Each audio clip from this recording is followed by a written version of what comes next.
est-ce que babomi ambassadeur par la police congolaise ou par l'armée congolaise? La réponse est non.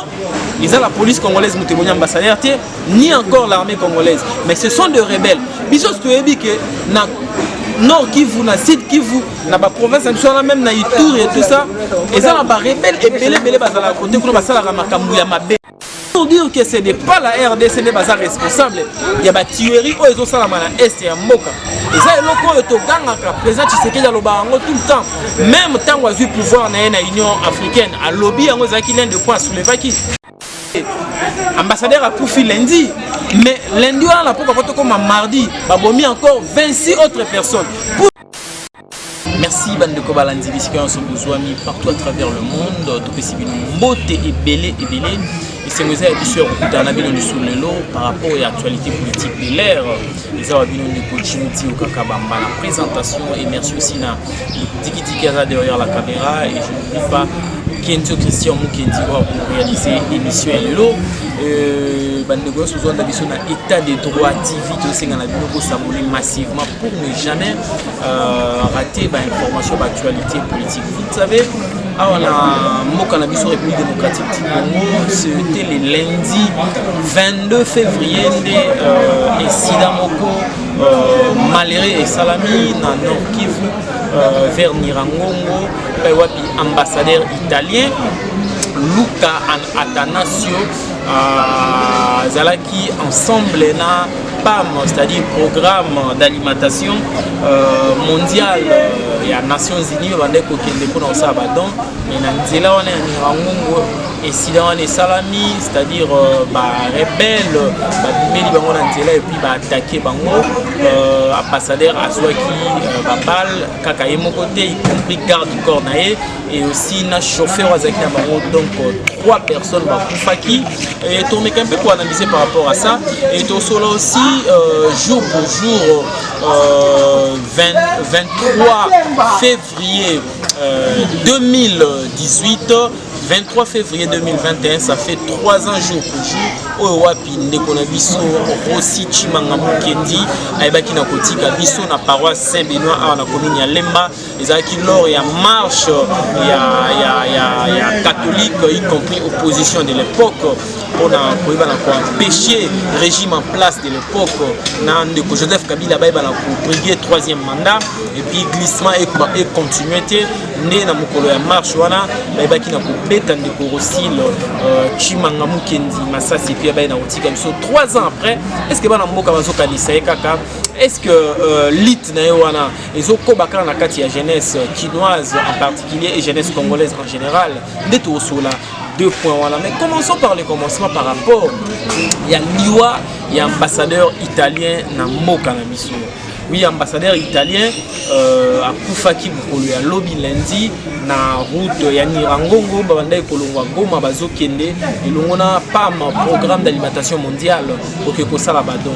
La première question de se poser est-ce que ambassadeur italien a signalé qui na ministère na biso ya affaires étrangères que akosala déplacement là parce que ba ambassadeur nyonso ba corps diplomatique nyonso baza accrédité na RDC avant basala déplacement na bango ba senga ka autorisation avant basala tout mouvement ba senga autorisation au niveau du ministère des Affaires étrangères. La réponse est positive, la réponse est oui. Au niveau du ministère des Affaires étrangères et République démocratique du Congo, bah, vous reconnaître que l'ambassadeur italien a salaki lettre pour dire que à ça le déplacement a zokende Goma na Bukavu, c'est-à-dire ok Nord Kivu na Sud Kivu na 2 grandes villes, la ville ya Goma et puis la ville ya Bukavu. Mais bazolo bake atika iko signaler que a ok Nirangongo a ok na intérieur a okota na ba coin oyo na ba recoin ici comme ba rebelle bazali. Bon, une autre question aussi. Tango a signalé qu'il y a un niveau du ministère des Affaires étrangères. Est-ce qu'il y a un niveau du ministère des Affaires étrangères qui a signé ministre intérieur pour gérer la police, DGM, service de sécurité. Et puis, est-ce qu'il y a signalé qu'il y a aussi un ministère de la Défense pour gérer l'armée congolaise? C'est ça aussi la plus grande question qu'il faut se poser. À niveau du ministère des Affaires étrangères, on dit que non, on reconnaître qu'il y a Komela qui bango malbaga okende Goma et puis okende Bukavu. Mais baloba qui na abakite ki okende na ba ville mususu to pe na ba territoire mususu esika wapi moi ba chef rebelle baza ebele na ba coin wana nyoso. ce qui est déplorable, c'est que Koufissa Moutoumouné Neboé, numéro 1 il y a Italie na 4 il y a RDC parce que l'ambassadeur italien a représenté le gouvernement italien a représenté toute la nation italienne à niveau ya RDC akufi na mboka na biso batu baza koloba mambebele bandeko beba komi ba diplomate bandeko beba komi bandeko batanga relation internationale par rapport à incident au salami.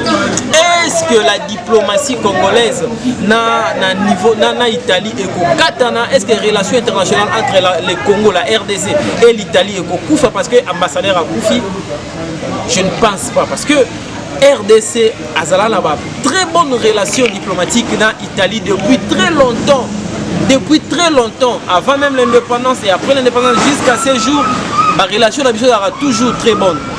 Est-ce que Babomi ambassadeur par la police congolaise ou par l'armée congolaise? La réponse est non. Ils ont la police congolaise Moutéboni ambassadeur ni encore l'armée congolaise. Mais ce sont des rebelles. Bisous que na Nord Kivu, na Sud Kivu, na ba province même na Ituri et tout ça. Ils ont la rebelle et belé bazala côté qu'on basala ramakambu ya mabe. Ambassadeur a Koufi lundi. Mais lundi on a pourquoi comme mardi, Babomi encore 26 autres personnes pour dire que ce n'est pas la RDC qui est responsable. Il y a des tueries où ils ont ça la est et à Mboka. Et ça est locaux et Toganga président Tshisekedi tout le temps. Même tant qu'on a eu pouvoir dans l'Union africaine, à lobby on a qui de quoi soulever qui. Au Bunda était na est et RDC bitumba ici là, rébellion ici là. Ba chef rebelle nyos bazana ba kwe wana ba bana kotika musala wana donc l'autre koloba wana stade ça que nous ont présenté ba condoléances na biso nous la nation congolaise na Italie parce que va perdre moko na bango et ça passe mingi mais il ne faut pas oublier Akoufi est mon côté Akoufi na garde naé Akoufi pe na chauffeur les chauffeurs là c'est un congolais chauffeur il y a programme d'alimentation mondiale il y a PAM un congolais derrière le na Tongo. Le gouverneur ya Nord Kivu, Carline Zanzou Kassivita, Akenda qui même na famille à chauffeur wana pour réconforter bango parce que ba perdre peut être cher pour na bango. Le long na ba réseaux sociaux partout à travers le monde, on parle plus d'ambassadeurs, mais bazo bossa na que garde du corps pas mutu azape na famille nae. Et puis le chauffeur aussi, c'est un humain. À ça qui perd de famille, parti qui famille nae. Ce n'est pas que italien aza plus précieux. La vie italienne est la vie la plus sacrée par rapport à la vie à Congolais. Non. Désolé là, ambassadeur à Koufi, mais à Koufi est mon côté. Garde n'est pas Koufi, chauffeur peut à Koufi. Et ça, la situation que nous avons déplorée, ce n'est pas une bonne chose. C'est pour cela que l'autorité congolaise va toujours, nous sommes attaqués. Mboka mususu ba pays voisins ba yo créer ba rébellion na bango na kati ya mboka na biso ce sont des choses oyo ba président na biso alobaka ministre na biso affaires étrangères ministre na biso ya coopération internationale même notre ministre ya affaires de l'intérieur ba lobaka yango mais le lot peut-être à travers l'iwa ya ambassadeur oyo et que ça la communauté internationale bata la RDC na lisu mususu bata la situation sécuritaire ya RDC na lolenge mususu pour éveiller un peu conscience ya batobele parce que ezali kaka lelo te du jour au jour ba congolais ba kufaka mais lelo malheureusement c'est un ambassadeur de Atikibiso mais hier a kufi na moi mais la nuit du lundi au mardi ba congolais ba kufi les sous 26 ambassadeur a confié avec 2 autres personnes, chauffeur en garde, mais le 26 autres Congolais aussi, Bakoufi, c'est déplorable. Ils ont aussi la biso passi. Oui, ambassadeur a signalé qu'il y a un niveau d'affaires étrangères qui a déplacé au Kende Goma, au Bukavu, mais il n'avait pas signalé qu'il y a au Rutshuru, a signalé qu'il y a au Nirangongo. C'est quand même parent, non? Papa to maman aux ananda, aux anamouana, aux ananda, aux alamusala, maman aux la cuisine. Papa peut-être à d'autres travailler dans l'ordinateur, mais il dit que moi, il y a 3 ans, 4 ans, Aza Libanda do sakana obetabal. Mais ba yoka batu bagangi Libanda, nini batuti mwana et tout. Babi matala mwana lupango, ça te babi Libanda mwana na bango de batuti. Est-ce que tu recondamnes mes parents pour dire que mes parents botiki mwana Libanda ba ko tout la mutuka? Non. Les parents savaient que moi la bande ko sakana na cour ya parcelle, ba que moi na sakana kati ya lupango. Mais moi na a fungoli portail abimi libanda ke osaka libanda mutu ke toutier. C'est aussi la situation au Congo to na molelo. Ambassadeur a komela ki na ministère des affaires étrangères pour dire que na Goma et puis na Bukavu. Mais ambassadeur a commis na Goma abandi kolongwa Goma abandi ko kenira ngo nde likama ekweli na nzela. Oui, responsabilité à RDC Zali parce que RDC il faut sécuriser Naba na mboka et puis à sécuriser aussi ba corps diplomatique au bazan na kati ya mboka. Mais vous savez que notre sécurité est fragile. Vous savez que toi là ba problème ba chef rebelle baza ebele na est ya mboka na biso. Ba sala musala ba onde bazo sala. Oui, armée congolaise ba sala makasi pona ko yeba na ko détraquer bango puis ko neutraliser bango. Mais que ça ko senga aussi la force mosusu. Lokola le président de la République a commis numéro 1 aux Nations Unies. Et puis, force est belle, tout le monde a comment force européenne et tout ça. Tout le monde en 2006, après les élections, les Français qui a toujours pour sécuriser Mboka. Et que ça a une très bonne chose, pour sécuriser Congo. Parce que les rebelles sont tellement ébélés, du jour au jour, ils bima et ils s'aimer terreur. Bazo créer insécurité dans l'Est de Mboka. Dans l'autre, ils ont déploré l'ambassadeur italien à Koufi. Ils ont une grande perte pour l'Italie et puis pour Nabiso. Parce que depuis 2017, il était d'abord consulat et par après au commissaire ambassadeur à Lingara Congo, à Edaka Congo, même Liwana Ndenga Zaiko qui est Goma, qui est Nirango, qui est Bukavu. Ils allaient seulement pour nous aider parce que dans le convoi il y a programme d'alimentation mondiale PAM. Ils allaient pour nous aider. Mais malheureusement, mais donc nous déplorons vraiment cela. Tous déplorer, c'est pas une bonne chose. Tu dis que après l'Iwa ambassadeur, il y a un que relation diplomatique entre Italie et RDC Koufa parce que pendant le loté, Iveco ezalaki awa ezalaka kido lelo bana côté que la biso ba pièce de rechange ba mitu kebele ba Iveco ce sont des italiens ba yeli biso yango awa Fiat la même chose dans la marque Fiat ba teke la biso ba pièce de rechange ba teke la biso mitu kaiza ya ba italien et puis pendant la deuxième république même la première république na Kasavu depuis très longtemps on a ba dans la relation moko ya Kalamakasi na Italie la plupart ya ba pilotes congolais surtout mingi na armée la force armées de la République démocratique du Congo à l'époque, forces armées zaïroises, FAS et tout ça là. La plupart il y a des pilotes qui ont besoin de formation là-bas en Italie. Parce que l'Italie, il y a une aviation. Donc la plupart des pilotes qui ont besoin de formation en Italie. Il y a une relation entre Bisso et Bangote. Et je sais que il y a une réunion d'urgence. Le ministre des Affaires étrangères italien à l'extérieur, italien rapidement. Il y a une réunion d'urgence. Mais tout le monde a des lettres qui circulent dans les réseaux sociaux, soit disant que l'outil d'affaires étrangères, il y a Mboka Italie, je ne pense pas. Parce que le ministère des Affaires étrangères, même si on rompt les relations diplomatiques, mais on a un terme, on a une lettre, non, je ne pense pas. Tout c'est là officiellement, et Bissopé à la présidence de la République, qui va condamner à tout humain à c'est pas une très bonne chose. Condamner en gros, ce n'est pas bien.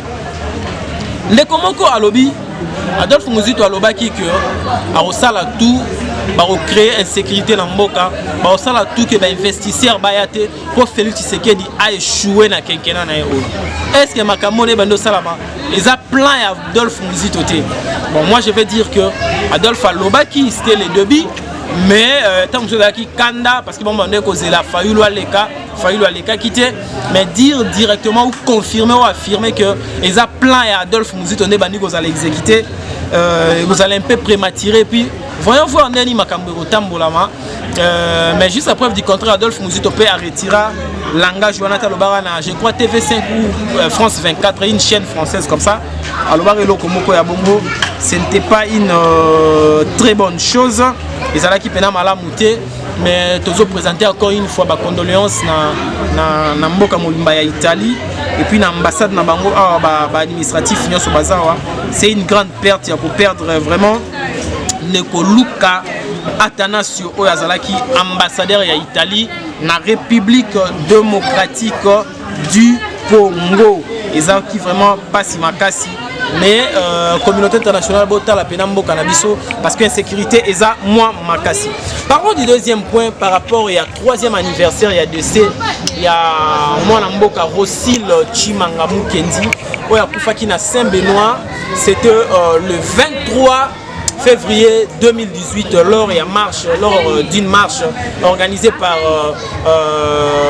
la communauté laïque et puis église catholique na opposition de l'époque babetaki Masisi Koufaki et tout le monde qui procès na banda qui a parqué à matete mais après on a suite ezate mais na yoki bandeko activiste des droits de l'homme, y compris même bandeko na frère na biologique baso senga ete bae balisu na ko bandela dossier wana bae balisu na ko bandela dossier parce que dossier vandaka rabongo batiango na tiroir ti lelo commanditaire ya liwa ya Rosil Chimanga ayebanité nani apesa ki autorisation na policier wana ayeba na retirer à bout portant na ndeko Rosil azo ebanate donc vous avez une très bonne chose procès wana eba na kozonga lisusu et puis azala ki mo côté ba Thérèse Kapanga na bakufa bandeko bebele bakufa mais ndeko Rosil Chimanga quand même yaye ezwa ki mo en plaire mususu debe baka mutu mutara na makila na ye ezwa ki en plaire mususu mais vous avez une très bonne chose avec l'état de droit wapi eza instauré par le président Félix Antoine Tshisekedi Tshilombo.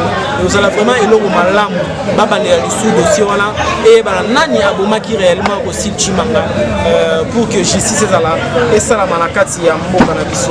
Je pense que toro ko suka wana pona lelo. Merci beaucoup na bande pour la biso partout.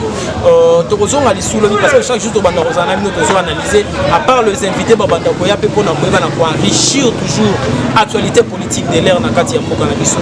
Abonnez-vous massivement la chaîne Nabiso YouTube Nengolandi Biso pour ne pas que vous ratez l'actualité. Donc État des droits TV, abonnez-vous massivement, très chers amis internautes partout à travers le monde. Bolandi Biso na Canada, Bolandi Biso aux États-Unis. Je pense là à Patrick Maza depuis Washington. Je pense aussi à maman Adrienne Molongani, à papa Riben à Washington toujours. Aussi et je n'oublie pas Madame Angèle Tumbaka Bamba, maman na bébé Adolphe, ici pour Motebele, il est à Washington. Merci Nadiki Dikazaki derrière la caméra. Merci na Christian Kenzo pour remonter émission. Nous connaissons sur l'Andibiso partout. Notre numéro de téléphone est là, plus 243 89 81 26 008. On en Abino très prochainement déjà demain avec d'autres invités puis analyse aussi. En tout cas, vous s'abonner massivement et vous allez le moment malamu. C'était là votre frère Gino Dio Kakabamba. Vous pouvez vous sur la Facebook Gino Dio Kakabamba. Tout à la fois prochaine. Au revoir. De très bonnes choses chez vous. Bye.